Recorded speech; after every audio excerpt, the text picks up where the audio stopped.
कैसे भक्ति करोगे? यह शरीर के संबंध में वे कहते हैं कि नर नारायण रूप है रे झूठना। ये जो नर का शरीर है इसमें नारायण बैठे हुए, भगवान श्री नारायण नरः अयनम तिष्ठति इति नारायण। नर के हृदय में जो बसते हैं, जो बैठे हैं, उसे नारायण कहते हैं। और गरीबदास जी महाराज कहते हैं कि नर नारायण रूप है रे झूम करा। यह नर नारायण का ही रूप है। आपने सुना होगा नर सेवा नारायण की सेवा। तो गरीबदास जी महाराज कहते हैं कि तू मत देह पिछान सुनो रे झूम करा। तुम इसको देह मत मानो।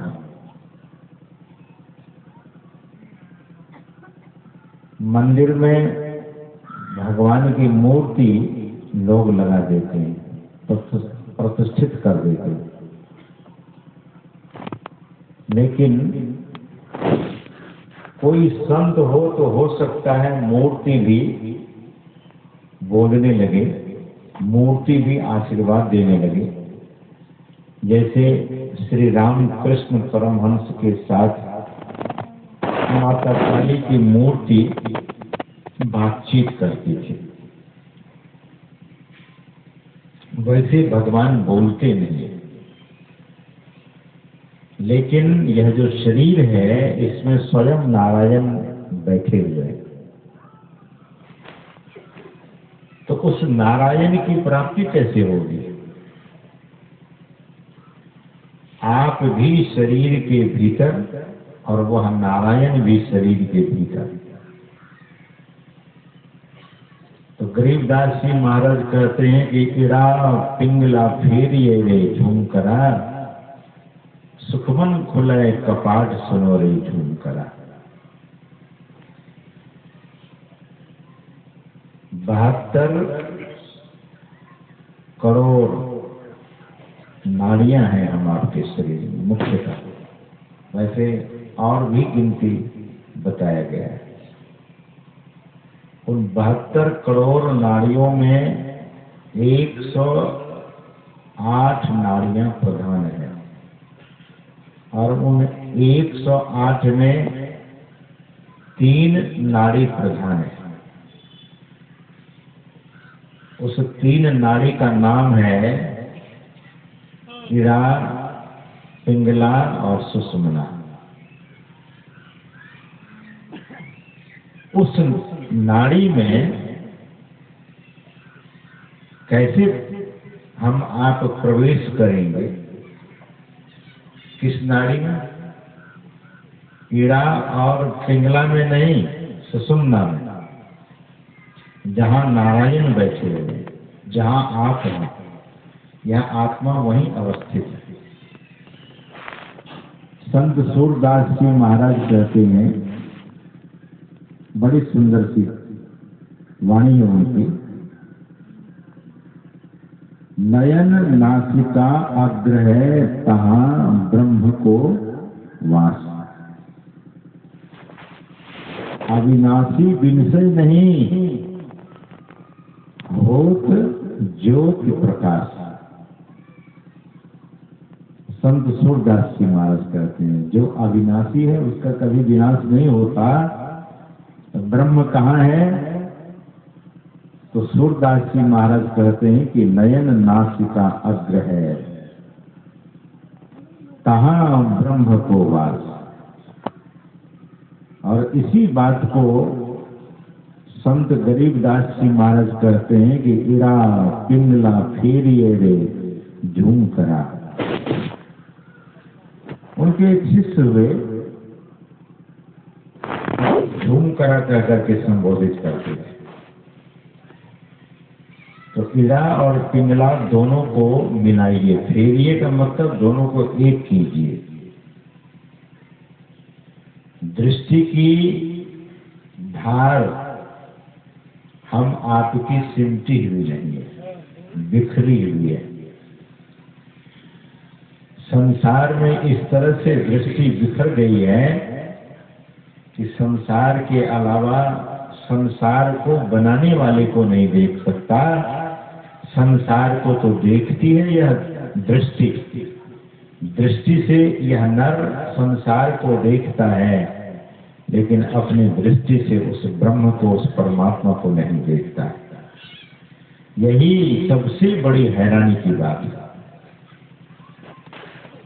सज्जनों, ब्रह्मा जी ने दृष्टि को बहिर्मुख बना दिया, इंद्रियों को बहिर्मुख बना दिया। कान बाहर के शब्द को सुनता है, आंख बाहर के दृश्य को देखती है, नासिका बाहर के गंध और सुगंध को लेती है, जिह्वा बाहर के स्वाद को लेती है। जबकि हठयोगी लोग जिह्वा को उल्टाकर जो ब्रह्म का वो रस है, उस रस को भी हठयोगी लोग जिह्वा को उल्टाकर और अमृत का पान करता है।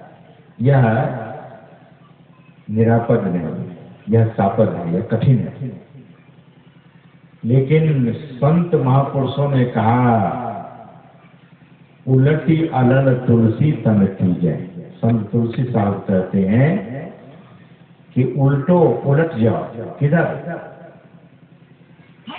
बहुत बार बच्चे लोगों को आपने देखा होगा कि बाजी मारता है, उलटता है। वैसे उलटने से अगर ब्रह्म की प्राप्ति हो जाए तो कोई भी 2-4 बार उलट लेगा। नहीं, दृष्टि को उल्टाने की बात है। जो अपनी दृष्टि उल्टाना जानता है, उलटना जानता है, यानी दृष्टि को अंदर में फेर कर बाह्य दृष्टि को फेरता है।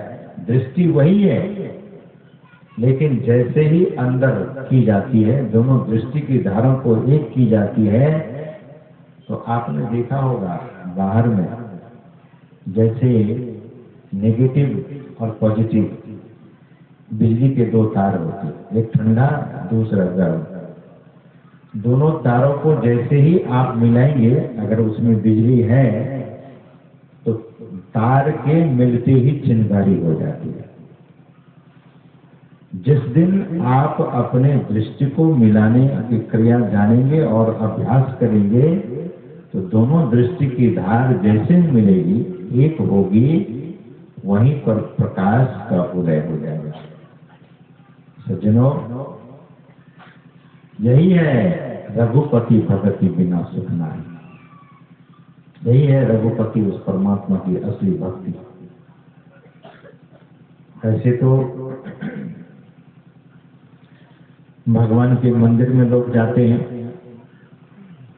कोई ठाकुर बाड़ी में जाते हैं, कोई शिवालय में जाते हैं, कोई गुरुद्वारे में जाते हैं, लेकिन वहां केवल जाकर लोगों को प्रेरणा मिलती है।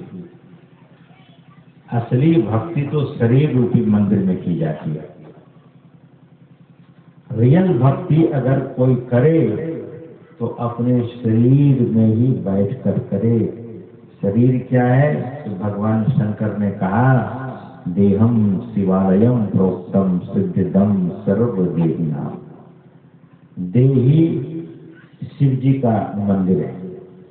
फिर भगवान शंकर कहते हैं, देहम विष्णुवालयम प्रोक्तम सिद्धिदम सर्वदेहिनाम। यह देही ठाकुर बाड़ी है, यही देह ठाकुर जी का मंदिर है। तो ये तो बड़ा सहज है। युक्ति जिसके पास है वो ठंड रहे, गर्मी रहे, खास करके ध्यान करने में ध्यानी लोगों को पूछिए। इस मंच पर बहुत साधु महात्मा लोग बैठे हैं, बहुत प्रबुद्ध जन बैठे हैं, इन साधुओं को पूछिए कि ध्यान करने में कब मन लगता है, तो स्वाभाविक रूप से कहेंगे कि सर्दी के दिनों में बढ़िया लगता है, ऊब नहीं होती है। क्योंकि जैसे ही कोई साधना की शुरुआत करता है, उसकी जैसे ही ऊर्ध्व गति होती है, जो एनर्जी ऊपर की ओर चलती है, तो शरीर में स्वाभाविक रूप से गर्मी आने लगती है। इनमें से जो माता लोग दीक्षा ली हुई है, जैसा कि हमारे श्रद्धे सुरेंद्र बाबा ने कहा कि बहुत दूर दूर से भी लोग आए हैं, तो ठंडा का समय, बहुत लोग ठंडी के डर से नहीं आए, लेकिन जो रसिक लोग हैं, जो उस रस के रसिक हैं, उस अमृत तत्व के रसिक लोग हैं, ये जो माताएं हैं, ये जो बहनें बैठी हैं यहाँ, क्या है, इनका शरीर कोई पत्थर का थोड़ी न बना है, इनका भी शरीर हाड़ मांस खून से बना हुआ है। लेकिन आप लोगों ने ठंडी की परवाह नहीं किया, ठंडी की परवाह किए बगैर सुना कि सत्संग हो रहा है, तो आप चल पड़े। गर्मी में यही बैठने में बहुत परेशानी होती है, लेकिन सर्दी के दिनों में तो जिसको थोड़ा भी आनंद मिल गया, और थोड़ा आनंद नहीं, बहुत आनंद मिलता है साधक को, इन साधु महापुरुषों को क्या आनंद मिलता है? जो आनंद ध्यान में, जो सुख ध्यान में मिलता है, वो सुख कहीं नहीं, किसी भी वस्तु में नहीं, किसी भी भोग पदार्थ में वो सुख नहीं है जो सुख ध्यान में है। और किसको वह सुख की प्राप्ति होती है? तो गुरु गोरखनाथ जी महाराज कहते हैं कि सबुरा होय सो भर भर पीवे, निगुरा जाय पियासा। सदुरे कौन है, निगुरा कौन है? कभी कभी हम एक कथा सुना करते हैं महात्माओं के मुख से कि देवर्षि नारद जी महाराज और विष्णु लोग जाते थे, भगवान के यहाँ बैठते थे सभा में, देवों की सभा होती थी, तो उसमें ब्रह्म चर्चा होती थी। तो देवर्षि नारद जी महाराज जब वहाँ बैठते थे, तो कहते हैं कि वहाँ की मिट्टी को जाने के बाद, जब देवर्षि नारद जी वहाँ से चले जाते थे, तो वहाँ की मिट्टी को काट कर हटा दिया जाता था। क्यों? बोले कि देवर्षि नारद जी निगुरे। लेकिन ये कथा कहाँ की है मुझे नहीं पता, हम लोगों ने पुराणों में तो पढ़ा नहीं है, हमें कुछ काल्पनिक सी बात लगती है इसमें। भले वहाँ पर, भला वहाँ मिट्टी कहाँ से आया? जो विष्णु का लोक है, वहाँ मिट्टी का लोक तो है नहीं, मिट्टी वाला लोक नहीं है, वो तो सूक्ष्म और दिव्य है। लेकिन कथा कहने के लिए ऐसा कह दिया जाता है कि वहां से मिट्टी हटा दी गई, मिट्टी है ही नहीं वहां, वो तो दिव्य लोक है, मिट्टी का मतलब ही क्या, वहां धूल मिट्टी कहाँ? तो सज्जनों, मैं समझता हूं हो सकता है कि कुछ ऐसा काम किया जाता हो। तो निगुरा का दरअसल अर्थ क्या है?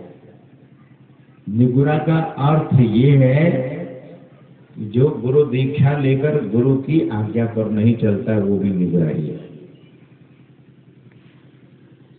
और गुरु की आज्ञा नहीं मानता है। सरजू भाई ने ऐसे भक्त के लिए कहा कि गुरु आज्ञा माने नहीं, अब गुरु ही लगावे दोष।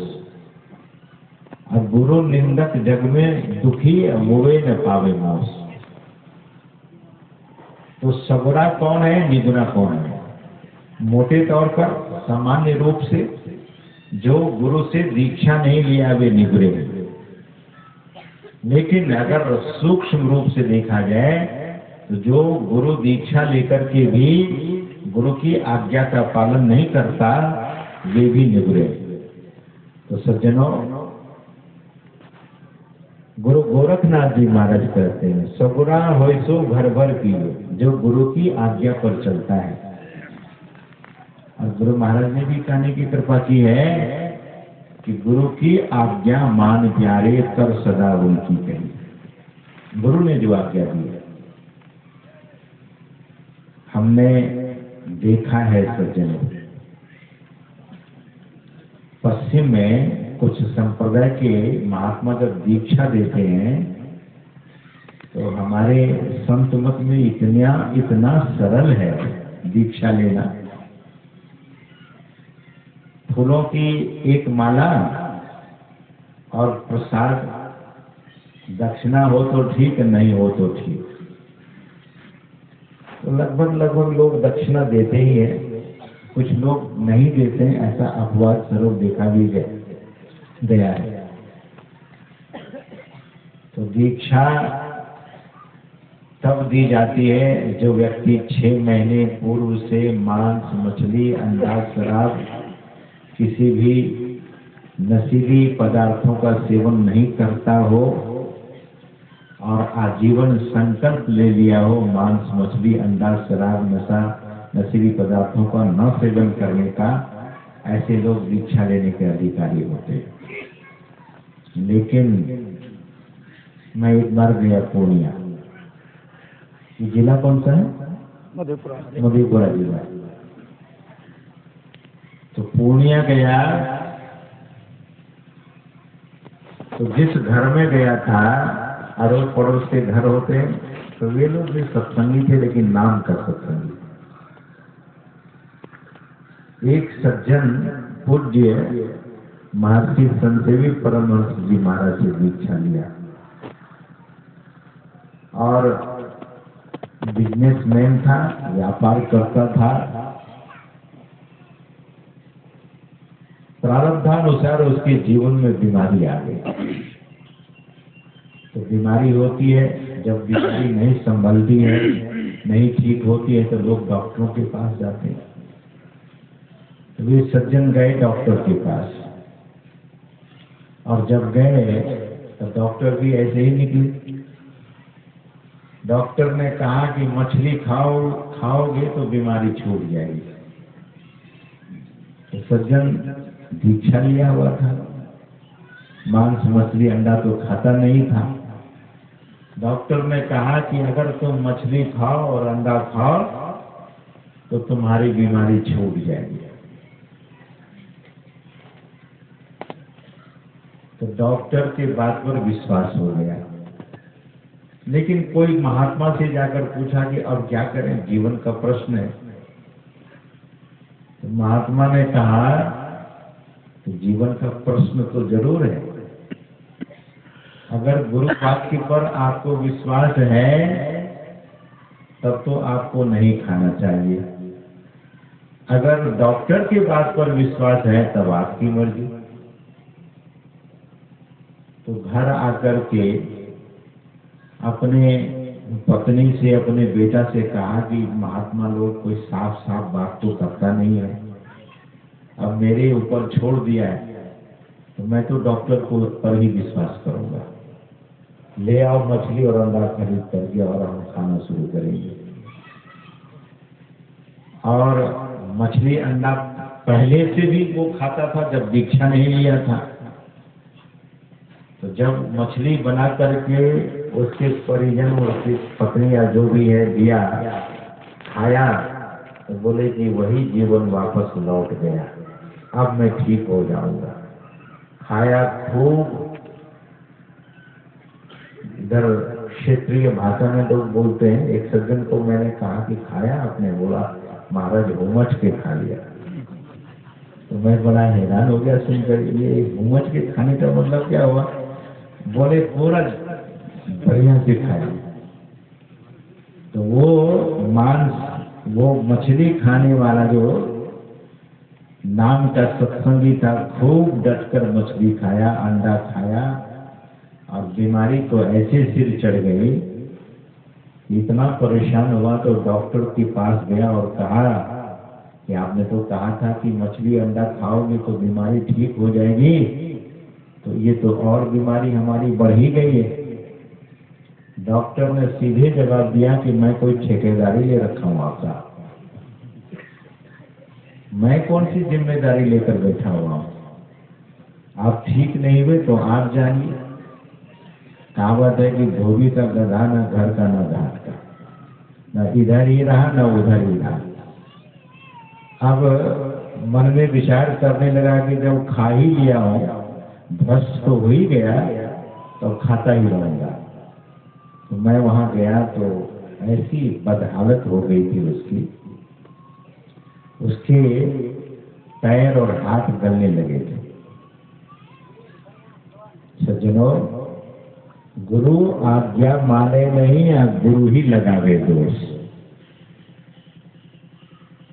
तब वो दोष देने लगा। महात्मा लोग बहुत कुछ कहने लगा, महात्मा लोगों को कोसने लगा, अपना दोष नहीं देख रहा था।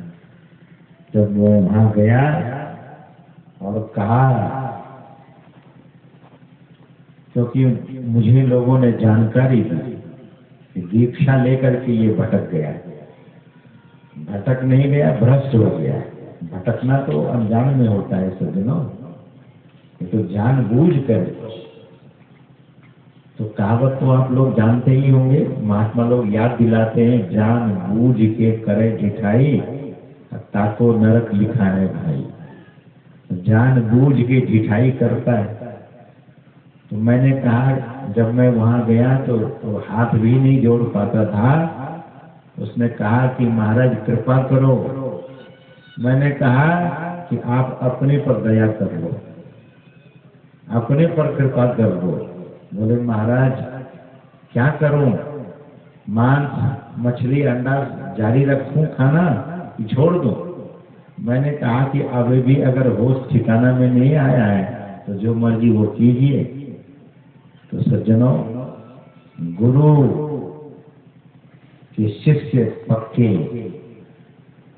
निगरा वही हो गया जो गुरु की आज्ञा नहीं माना। मैं गुरु गोरखनाथ जी महाराज की वाणी सुना रहा था। गुरु गोरखनाथ जी महाराज कहते हैं कि सगुरा होइसो भर भर पीवे, निगुरा जाए पियासा।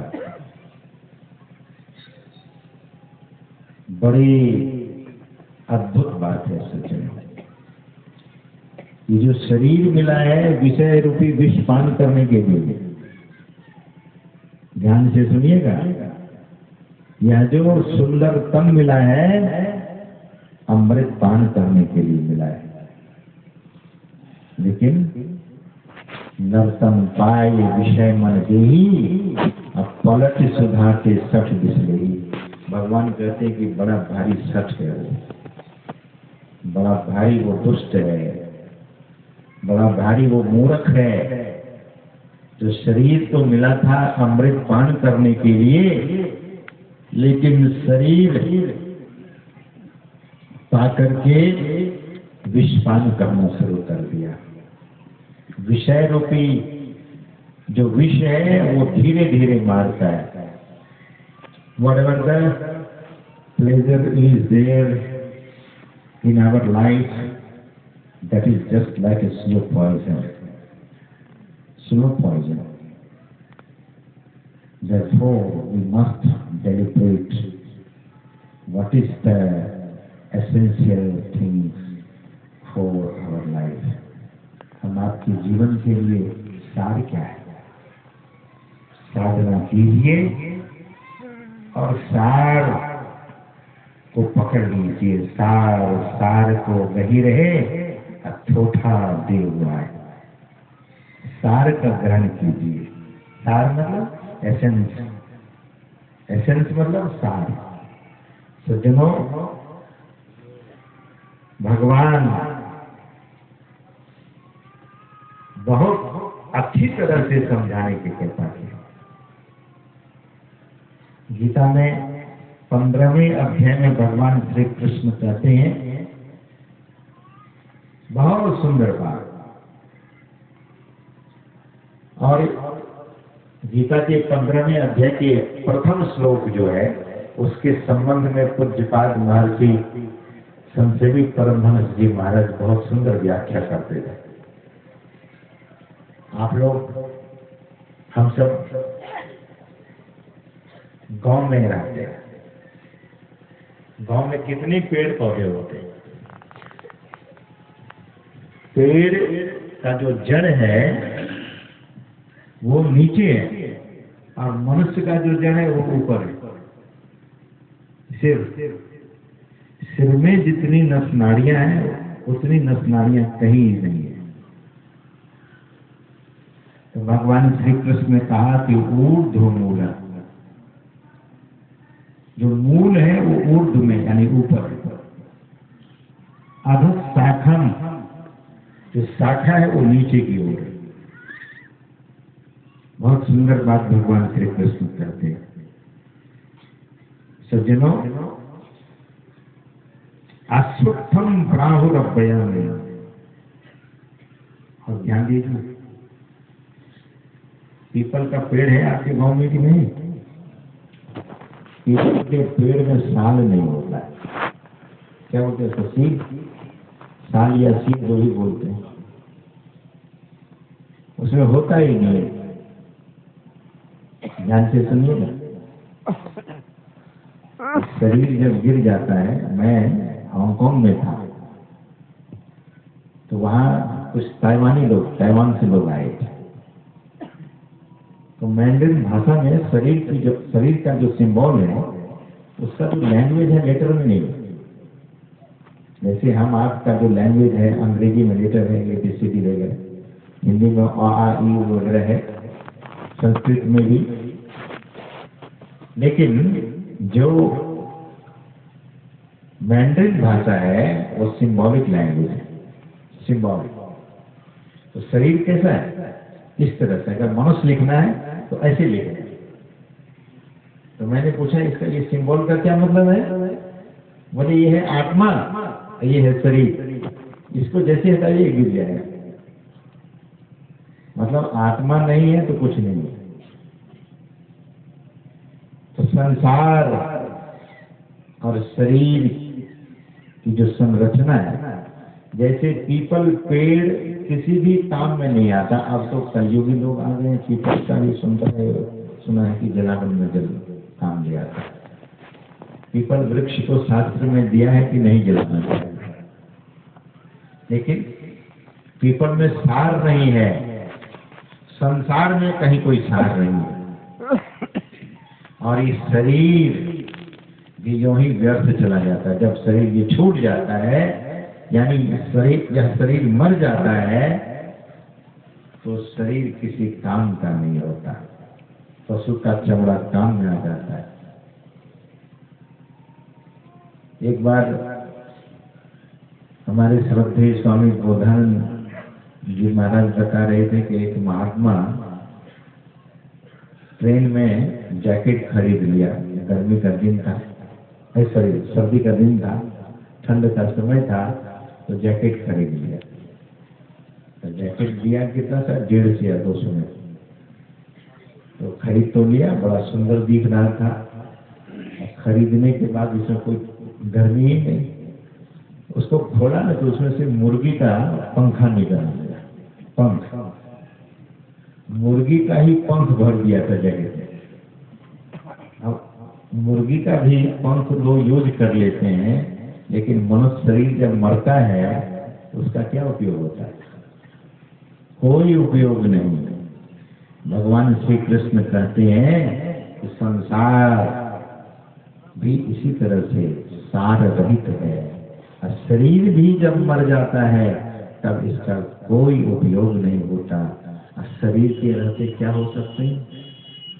तो गरीबदास जी महाराज की वाणी में सुना रहा था कि नर नारायण रूप है रे झूम करा। अरे झूम करा, नर से तुम नारायण बन सकते हो। अब यही मौका है, यही अवसर है। नर से हम नारायण तक जा सकते, नारायण हो सकते। कैसे? जैसे एक बूंद पानी समुद्र में से एक बूंद पानी ले आइए। अब उस समुद्र में से एक बूंद पानी जब आप ले आते हैं उससे किसी की प्यास नहीं बुझेगी, उससे कोई नहा नहीं सकेगा, उस बूंद से कोई काम नहीं लोग कर सकेगा। समुद्र में बड़े बड़े बेड़े चलते हैं, बड़ा बड़ा जहाज चलता है।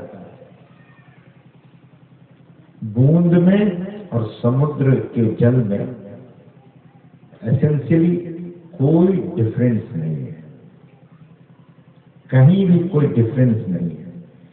जो तत्व समुद्र के जल में है वही बूंद में है, लेकिन बूंद क्षमता रहित हो गया, कैपेसिटी रहित हो गया, कैपेसिटी लेस हो गया।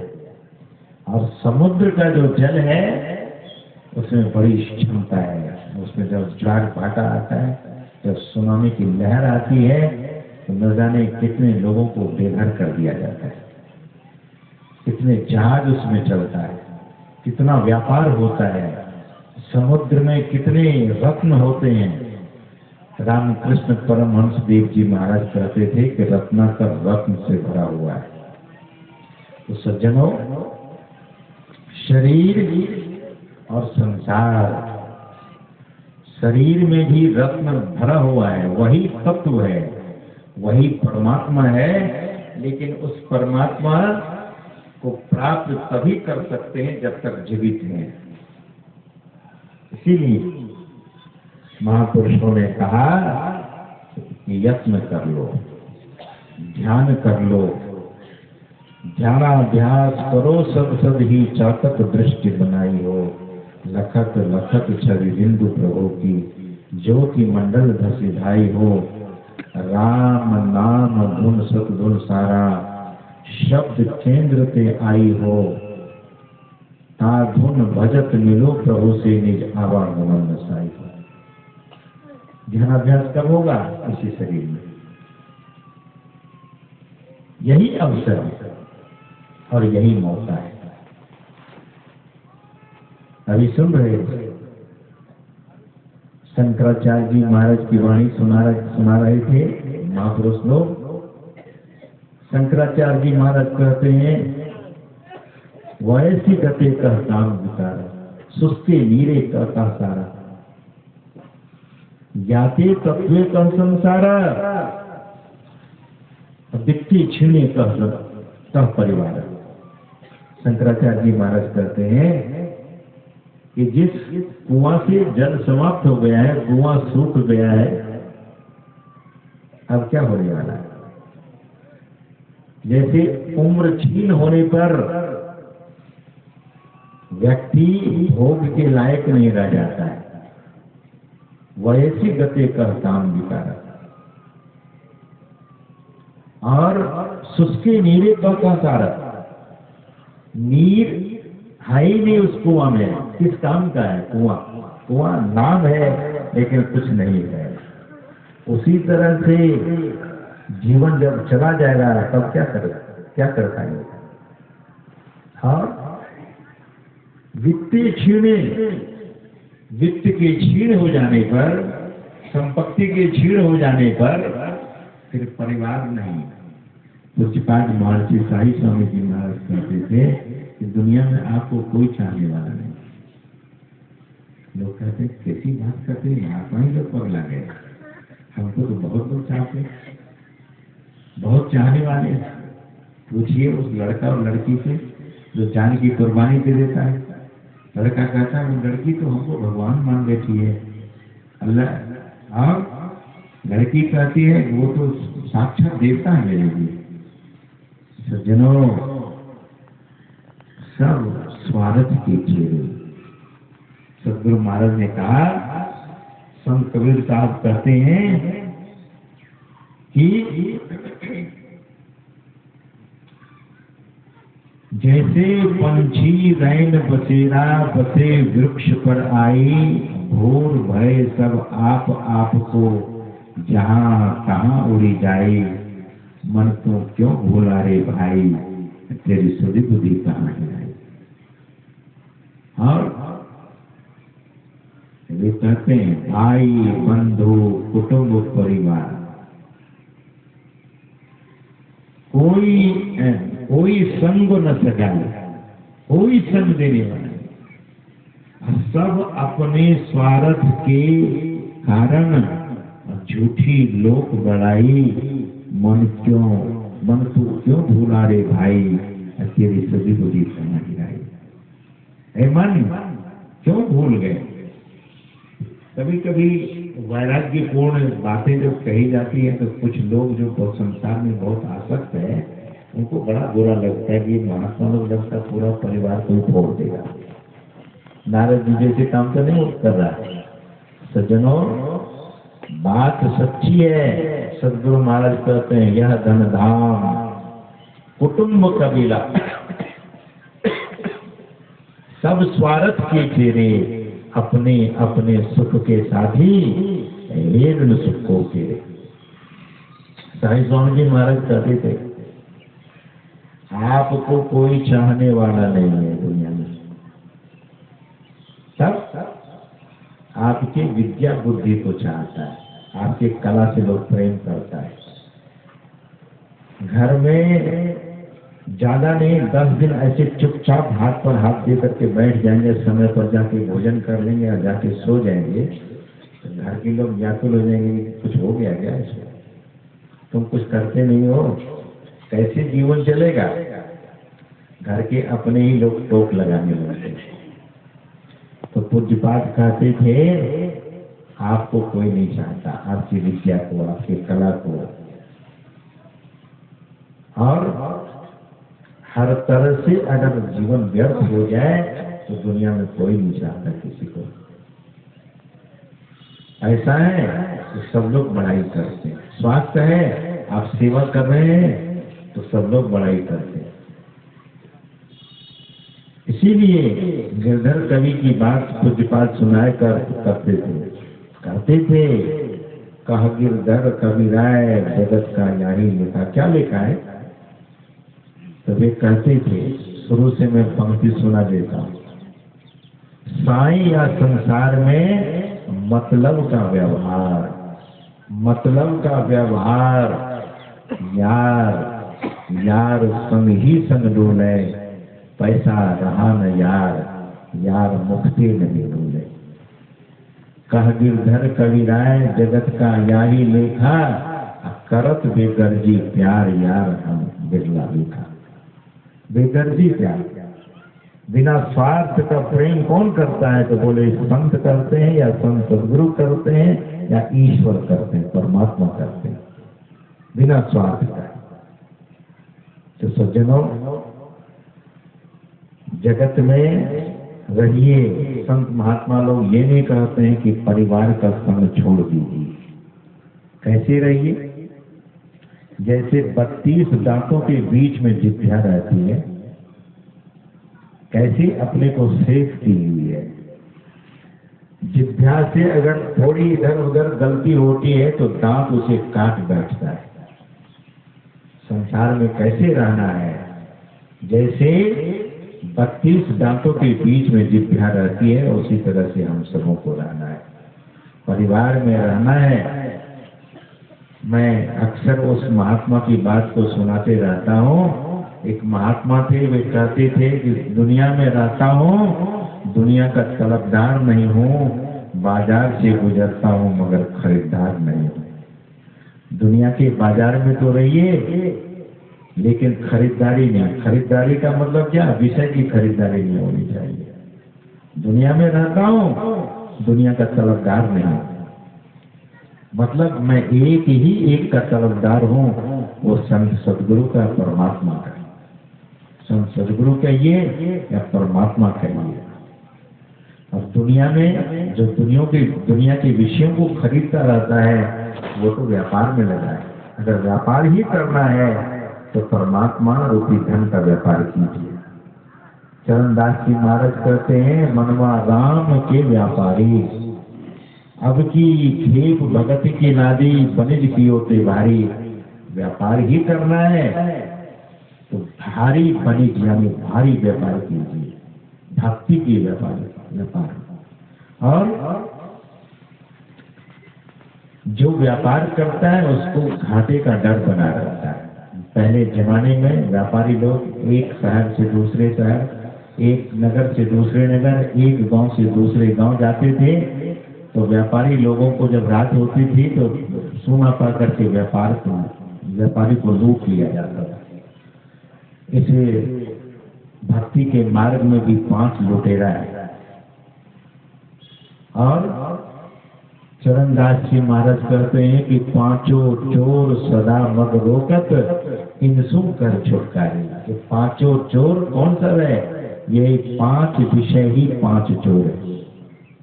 रूप रस गंध स्पर्श और शब्द, ये 5 ही बड़ा चोर है। इसी में तो बड़े से बड़े ज्ञानी फंसा हुआ है, बड़े से बड़े विद्वान फंसा हुआ है। ज्ञानी मतलब तथाकथित ज्ञानी, जो रियल ज्ञानी है, वास्तविक ज्ञानी है, उनकी चर्चा नहीं है। जो अपने को ज्ञानी कहता है, so called knowledgeable person who is all the time what to forcing and they are saying I am a knowledgeable person, I am a degree holder person, I have studied lot, I have accumulated so many degrees, I am LLB, I am doctorate, I have done delete, so many degree I am holding। so इस तरह से जो कहता है, दरअसल में इस degree का कहीं कोई गिनती नहीं है अध्यात्म जगत में। सज्जनों, महापुरुष कहते हैं कि ऐसा ज्ञानी बनिए जैसा कि गुरु गोरखनाथ जी महाराज थे, जैसे कबीर साहब थे। पढ़े लिखे तो नहीं थे, लेकिन ज्ञानियों की श्रेणी में नंबर 1 अव्वल दर्जे में आते हैं। ऐसे थे संत कबीर साहब, ऐसे थे गुरु गोरखनाथ जी महाराज, ऐसे थे शंकराचार्य जी महाराज, ऐसे थे चैतन्य महाप्रभु, ऐसे थे वल्लभाचार्य जी महाराज, ऐसे थे निबारकाचार्य जी महाराज, ऐसे थे रामानुजाचार्य जी महाराज, ऐसे थे रामानंदाचार्य जी महाराज, ऐसे थे जगत गुरु महर्षि में परमहंस जी महाराज। सज्जनों, ये लोग ज्ञानी महापुरुष हुए। शैक्षणिक जो योग्यता होती है वो तो जिनके पास जितनी सामान्य रूप से तो वो तो थी, लेकिन आध्यात्मिक जो योग्यता होती है वो संतों के पास होती है। वो अधिकार आपको भी है, नर को भी है और नारी को भी है। वही योग्यता हर मनुष्य के पास है, अधिकार है, हम आप उसे प्राप्त कर सकते हैं। लेकिन शर्त ये है कि अपने जीवन को महत्व दे दीजिए। अपने जीवन को अगर आपने महत्व दे दिया तब फिर जीवन में कभी पछताएंगे नहीं, तब पछताना नहीं पड़ेगा। तो संत महात्मा लोग कहते हैं कि सजग हो जाइए, सावधान हो जाइए। कभी मत कहिए कि अब समय आ जाएगा तो कर लूंगा। यही होता है साधकों के साथ, सत्संगियों के साथ। दीक्षा लिए हुए कितने वर्ष हो गए, लेकिन दीक्षा कितना प्रतिशत घट गया अपने भीतर। किसान खेती करता है ना, तो किसान को पता लगता है कि इस बार बड़ा मुनाफा हो गया, इस बार तो प्रकृति की मार हो गई। अभी कुछ महीने पहले जब मैं बिहार आया था तो बहुत बारिश हो रही थी। धान उस समय पक चुका था लगभग। किसान बहुत डर गए कि धान सब डूब जाएगा। हो सकता है बहुत किसान लोगों को लॉस हो गया होगा, बहुत लोगों को लाभ हुआ। तो किसान को तो पता लग गया, डॉक्टर क्लिनिक में बैठता है, उसको भी पता लगता है कितनी कमाई हुई। दुकानदार दुकान में बैठता है, वस्त्रालय में बैठता है, तो वस्त्र कितना बिका उसको पता लग जाता है। मेडिसिन कितनी बिकी तो मेडिकल वाले को पता लग जाता है। हम आपकी साधना कितनी भी पता किया कभी? क्या पता लगा अब तक? पता कैसे लगेगा? अगर अंधकार में है तो पता लगना ही नहीं, अंधकार में क्या पता लगेगा? हिसाब किताब अंधकार में कहाँ से हो सकेगा? तो दीक्षा लिए हुए बहुत दिन हो गए, वर्षों हो गए, लेकिन आज तक सजग नहीं हुए, सावधान नहीं हुए, न अपने को चेताया और न चेतने का अवसर अपने जीवन में आने दिया। तो चेतिए, समय दरअसल में बहुत कठिन आने वाला है। गुरु महाराज सुनते हैं, कुप्पा घाट में कभी कभी कहते थे कि देखो जी, मेरे जाने के बाद बहुत विकराल समय आएगा, लेकिन जो बिल्कुल बेखबर है, जो अनकॉन्शियस है, जिनको अपने जीवन से प्रेम नहीं है, वो व्यक्ति तो विषयों का थपेड़ा खाते ही रहता है, विषयों में लपेटे रहता है, अपने को विषय लंपट बना रहता है। लेकिन जब सजग हो जाता है, वो कमाई करना शुरू करता है। किसकी? परमात्मा रूपी धन की। परमात्मा रूपी धन की कमाई कैसे होती है? केवल राम राम कहने से नहीं होगा, केवल बोलने से नहीं होगा। कहन सुनन की है नहीं रे झूम करा, देखा देखी बात सुनो रे झूम करा। केवल कहने से नहीं होगा और केवल सुनने से भी नहीं होगा, करने से होगा। जो करेगा, केवल कोई व्यक्ति 1000 बार रसगुल्ला रसगुल्ला रसगुल्ला रट लगा दे, मुंह मीठा होने वाला नहीं, खाने से ही मीठा होगा मुंह। उसी तरह से भगवान का नाम, उस परमात्मा का नाम कोई अनमने ढंग से ले तो फिर बात बनती नहीं है सज्जनों। तब जप करने में व्यग्रता होनी चाहिए, जप करने में एकाग्रता होनी चाहिए, जप करने में विवलता होनी चाहिए। जो मन से हृदय से जाप करेगा, इष्ट उनकी, ऐसे सज्जन की, ऐसे माता की, ऐसे बहन की, ऐसे सज्जनों की अवश्य सुनते हैं, जिनके भीतर में प्रेम ही नहीं है। इसलिए सदगुरु महाराज ने हम सबों को एक सूत्र दिया है, ऐ सज्जनों, भक्ति जब करो, स्तुति जब करो तो फॉर्मेलिटी मत करना, दिखाने के लिए मत कर देना। भक्ति करना, उसे पुकारना तो प्रेम से, प्रेम भक्ति गुरु दीजिए, ये प्रेम रूपी सदगुरु प्रेमी मुझे बना दो। सज्जनों, स्वामी विवेकानंद जी महाराज कहा करते थे, इस कलयुग में परमात्मा की प्राप्ति बहुत सहज हो गया है, लेकिन विषय का झंझावात भी बहुत कठिन है। विषय के झंझावात से मनुष्य निकल नहीं पाता है और यह कह करके टालता रहता है कि आज नहीं कर सके, अब कल जरूर कर लेंगे। कुछ लोग तो कहते हैं कि अगले साल कर लेंगे, कुछ लोग कहते हैं 6 महीने में कर लेंगे, कुछ लोग तो कहते हैं कि बेटी की शादी कर लेंगे तब कर लेंगे, कुछ लोग कहते हैं बेटा का तिलक ले लेंगे तब कर लेंगे। तो जनों, यही काला तूली में दिन गया, मासी साहिब स्वामी जी महाराज कहते हैं, काला तूली में दिन गया, ब्याज बढ़ता गया। और ये कहते हैं, काला तूली में दिन बीता, एक नहीं युग वर्षों बीता। जब खबर नहीं पल की, भरोसा क्या कल की, मन भजन करो भगवान, भरोसा क्या कल की। है मन, परमात्मा का भजन करो, कल का कोई भरोसा नहीं। संत कबीर साहब कहते हैं, सुकृत कर ले, नाम सुनर ले, हो जाने कल की, जगत में खबर नहीं कल की। काया कैसी है? काया अंदर हंसा बोले, खुशियां कर दिल की। जब यह हंसा निकल जाएंगे, मिट्टी जंगल की, ये शरीर मिट्टी हो जाएगा, या जंगल में फेंक दिए जाएंगे, दफना दिए जाएंगे या जला दिए जाएंगे। संत सूरदास जी महाराज कहते हैं कि या देही का गर्भ न की जाए, श्यार काग गिद्ध खई है, 3 नाम तन पृष्ठा, कृम होए नातर खाक हुई है।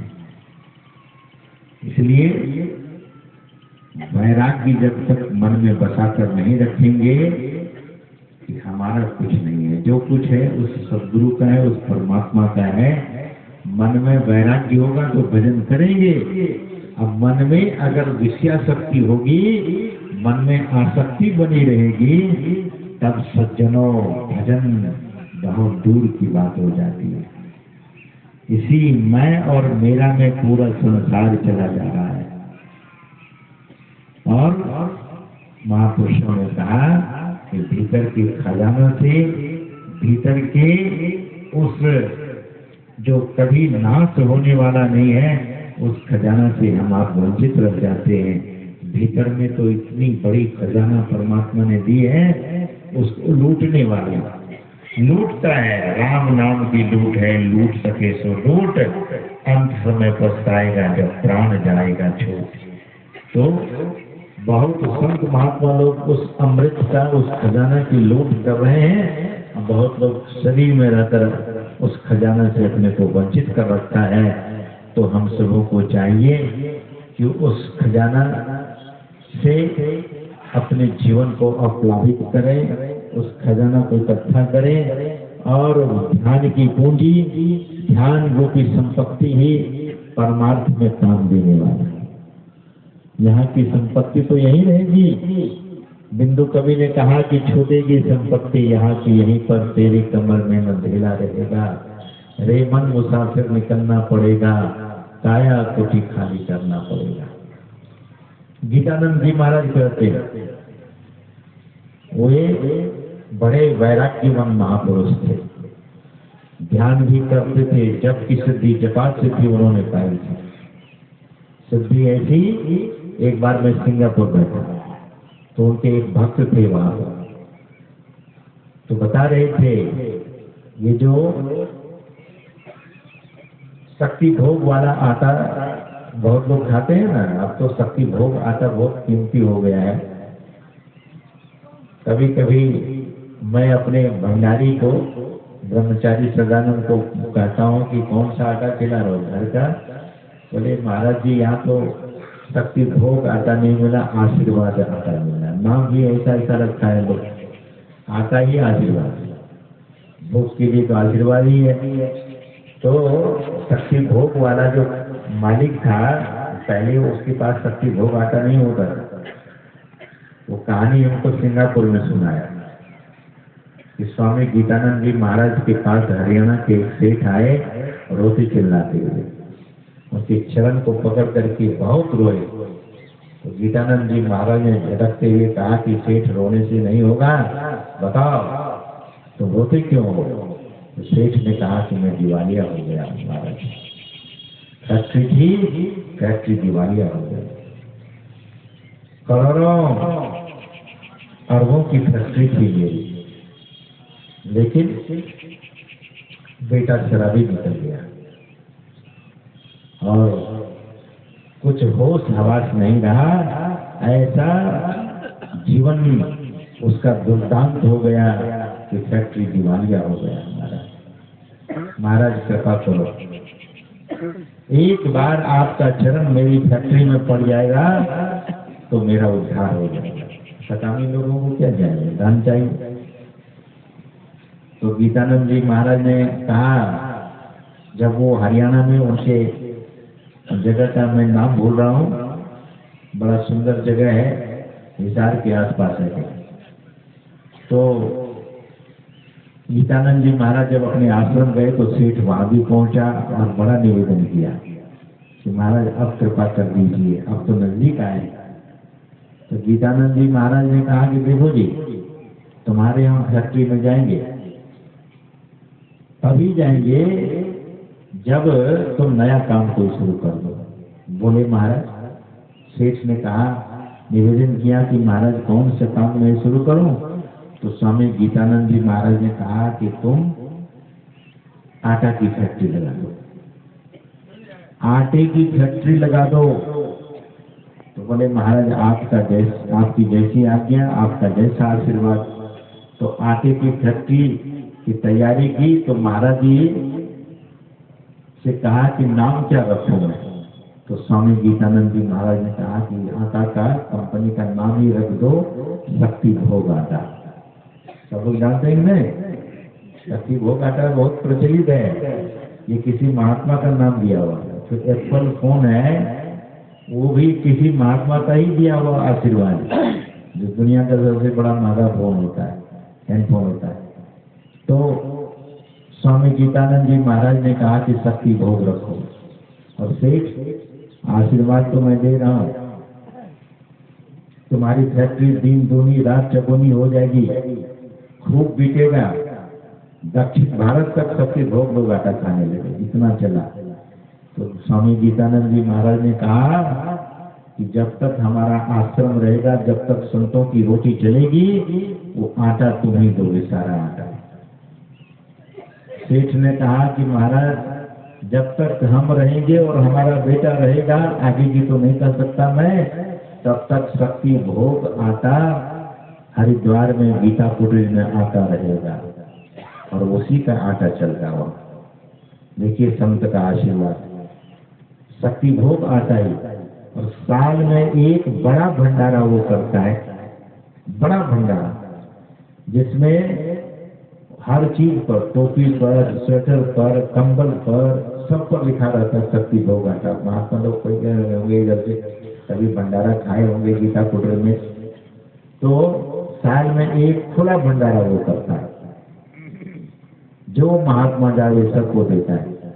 तो मैं ये सुना रहा था कि महात्मा के आशीर्वाद से लोगों का जीवन पलट जाता है। सदगुरु महाराज हम आपके बीच आए और अपने पीछे बहुत सारे शिष्यों को छोड़ गए, और हम लोगों को गौरव होना चाहिए। जब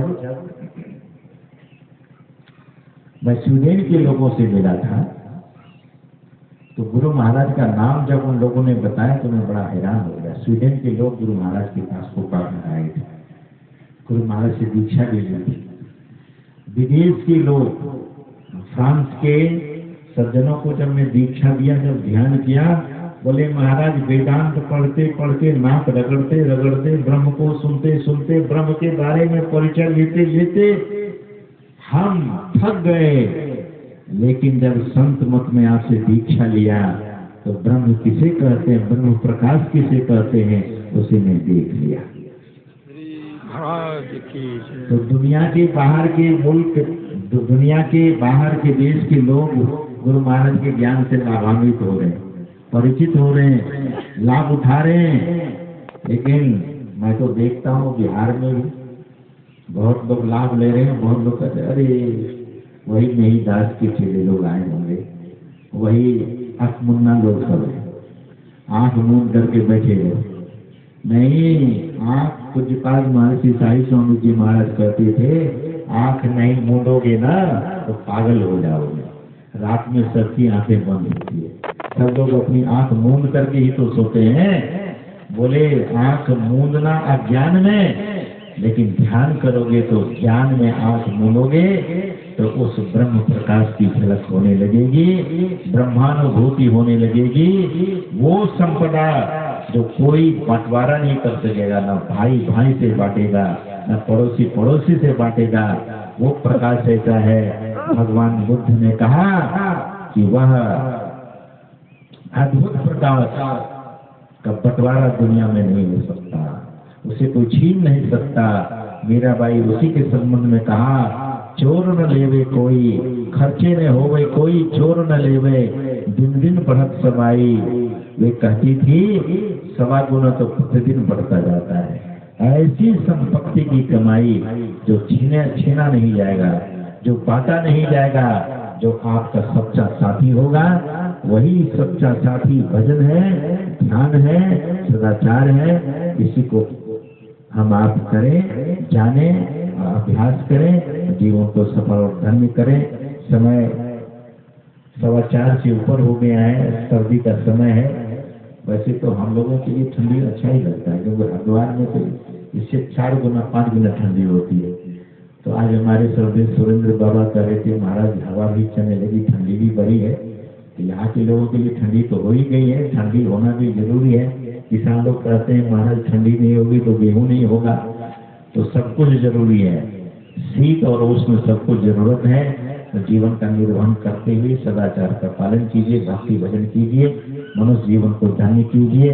बोलिए प्रेम से श्री सद्गुरु मैं भूल गया, यहाँ इस कार्यक्रम के जो आयोजक हैं, वैसे तो मुझे नहीं पता था, कुमारी सानू जी और हमारे श्रद्धे सुरेंद्र बाबा का, ब्रह्मचारी सुरेंद्र बाबा का बहुत आग्रह रहा और समयाभाव भी मेरे पास अक्सर रहा करता है। तो जो परिवार, क्या नाम है आयोजक का?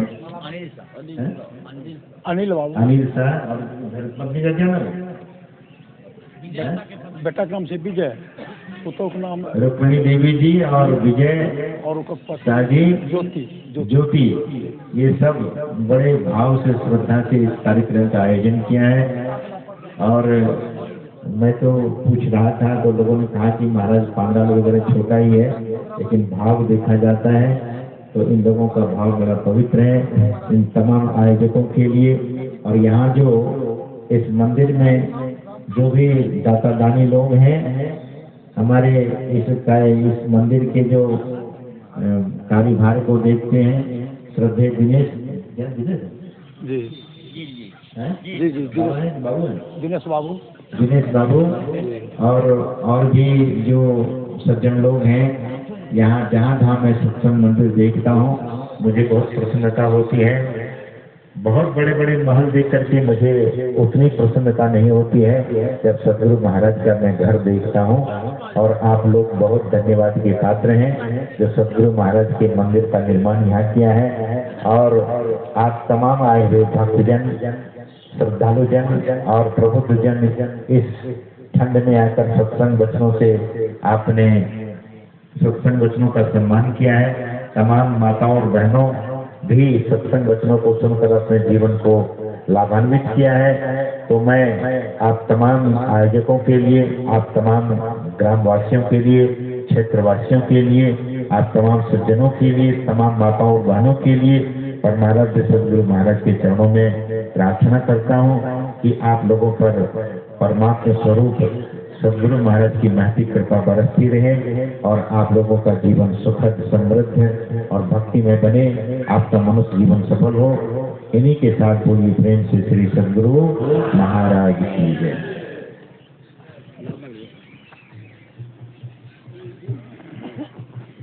बोलिए प्रेम से श्री सदगुरु महाराज की जय। कुछ सूचनाएं भी हैं वहाँ गुरु महाराज द्वारा विरचित और पूज्य पाद द्वारा विरचित पुस्तक मंदिर के आगे स्टॉल लगा हुआ है और वहाँ से आप लोग पुस्तक भी प्राप्त कर सकते हैं। आइए माल्यार्पण के लिए। अब माल्यार्पण का कार्यक्रम हमारे पूज्य अनिल बाबू जो सेवानिवृत्त शिक्षक हैं और आयोजनकर्ता भी है, गुरु महाराज के चरणों में माल्यार्पण करें। तत्पश्चात पूज्य श्री के गले में माला डालें। बोलिए प्रेम से श्री सदगुरु महाराज की जय। बारी बारी से सभी आदमी माला डालते गए महापुरुषों के गले। बोलिए प्रेम से श्री सदगुरु महाराज की जय।